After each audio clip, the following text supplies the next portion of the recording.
Bonjour à tous, voici quelques astuces pour pouvoir poser le pied entre les mains quand vous êtes en chien tête en bas. A tout de suite. Et puis on va voir maintenant comment est-ce qu'on passe du chien tête en bas à la posture où on met le pied entre les mains. Alors en sachant qu'il faut que le genou arrive au-dessus de la cheville parce que si le genou est dans cette position-là, ça écrase et ça fragilise vos ménisques. Donc comment faire? Si vous êtes jambes tendues et que vous vous contentez d'avancer le pied dans l'axe, ça ne va pas aller bien loin. Donc je vous la fais au ralenti. Voici les ingrédients qu'il faut pour pouvoir à peu près réussir à mettre le pied entre les mains. Première étape, je lève ma jambe droite. Avec la jambe au sol, je suis bien placée, j'ai mon bas du ventre sur le haut des cuisses et la jambe au sol me propulse vers l'avant, presque comme une planche. Du coup, j'ai déjà moins de chemin entre mon pied et le milieu des mains. Mais ça ne marche toujours pas. Donc, il va falloir, non pas que j'aille dans le sens vertical, mais que je fasse un cercle avec ma jambe. Donc, je décris un cercle, j'allège ma main droite pour laisser passer mon pied et je mets mon pied au centre des mains. Encore une petite fois. Je lève ma jambe, je me propulse, cercle avec ma hanche et je pose mon pied. À force de s'entraîner, ça marche, mais il y a des chances que ça arrive là. C'est pas grave, hein. Vous bidouillez pour que ça soit bien dans l'axe. Le principal est vraiment de protéger les genoux.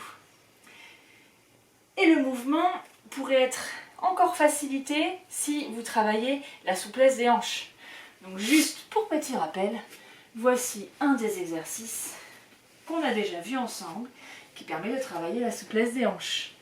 Le talon est sous le pubis, je sors mon talon vers l'avant du tapis et surtout je ramène mon bassin bien parallèle au sol.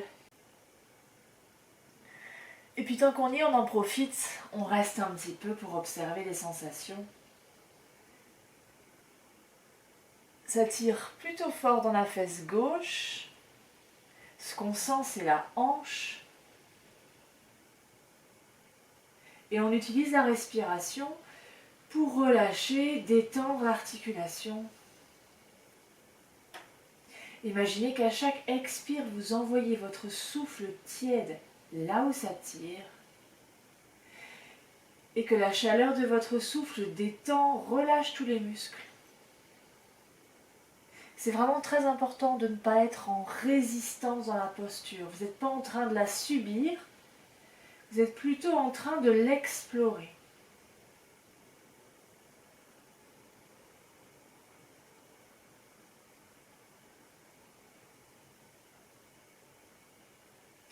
Vous regardez avec curiosité quels sont les endroits où ça travaille. C'est pas agréable, mais ça fait pas mal. C'est-à-dire que vous sentez que votre corps n'est pas mis en danger. On prend une dernière respiration. Et puis on va rouler sur le côté gauche, venir s'asseoir. Non, s'allonger, pardon, sur le dos pour observer la différence entre les deux côtés.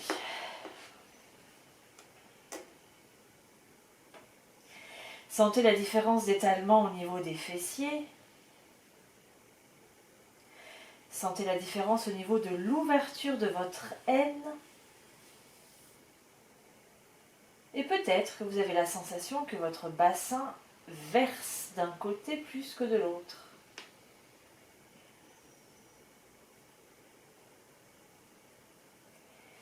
Et puis on va plier les deux genoux, rouler sur le côté. Et on va venir faire la même chose avec l'autre jambe. Et je vous propose de partir du chien tête en bas. Donc on s'assied sur les talons, on vient placer le ventre sur les cuisses, les bras sont tendus devant,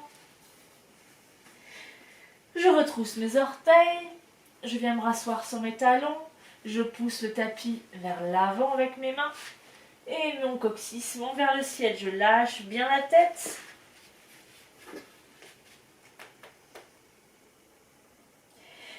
Et on va mettre le pied droit au centre des mains.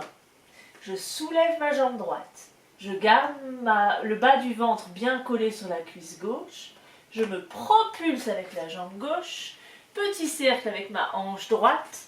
Le pied passe vers l'extérieur, la main se soulève et le pied se pose. Si jamais, pendant les enchaînements qu'on fait dans les autres vidéos, vous n'arrivez pas à faire ce mouvement, eh bien, en attendant, vous faites chien tête en bas, petit quatre pattes, et hop! On s'en fiche, hein, le plus important c'est vraiment l'alignement et la protection de votre genou. Vous faites vraiment ce qui est possible et surtout vous respectez votre forme du moment. Il y a des jours où on est fatigué et puis on n'a pas envie. Donc vraiment voilà, faites ce qui est bon pour vous. Donc maintenant qu'on a cette position, on va venir plier le genou, mettre le genou droit au centre des mains, le talon est sous le pubis, je pose mes coudes, je jette un petit œil derrière, je vérifie que ma jambe gauche est bien dans l'axe, que j'ai pas tordu ma cheville, et je sors mon talon droit vers l'avant du tapis. Alors bien entendu, mon corps aurait très envie de se poser de tout son poids sur le côté droit, mais je ne laisse pas faire, je ramène mon aine gauche vers le sol. Et je sens que ça tire, que ça travaille dans ma hanche gauche tout au fond, dans l'articulation. Et à nouveau, je laisse le temps, la respiration faire leur travail. J'essaie de trouver un endroit dans la posture où je ne suis pas en résistance. Il y a des sensations, elles sont fortes, mais en même temps, je sens que le corps n'est pas sur la défensive. Et petit à petit, ça peut se relâcher.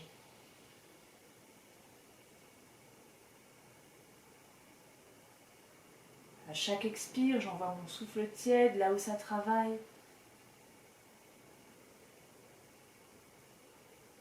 Si vous avez envie de travailler la respiration, vous pouvez aussi tout simplement venir placer la pointe de la langue sur votre palais, fixer le poing, les yeux fermés, fixer le poing entre vos deux sourcils,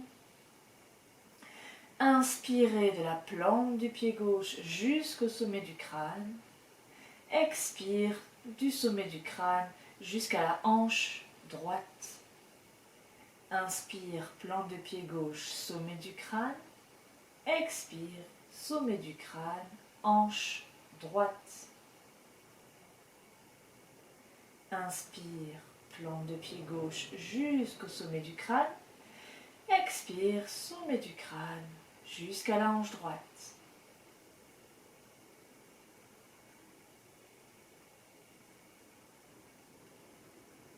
Faites attention à vos épaules, ne les laissez pas monter dans vos oreilles, ne vous affaissez pas dans vos omoplates.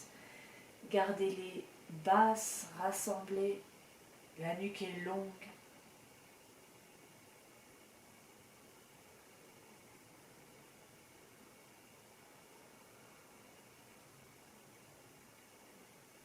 On prend une dernière respiration.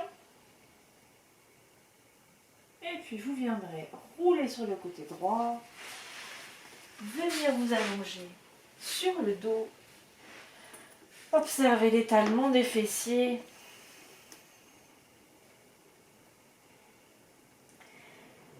et les sensations dans vos hanches.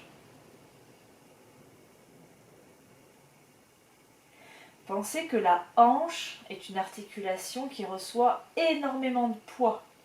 Elle porte votre buste toute la journée. Quand vous êtes assis, l'articulation est comprimée sous le poids de votre tête et de votre buste.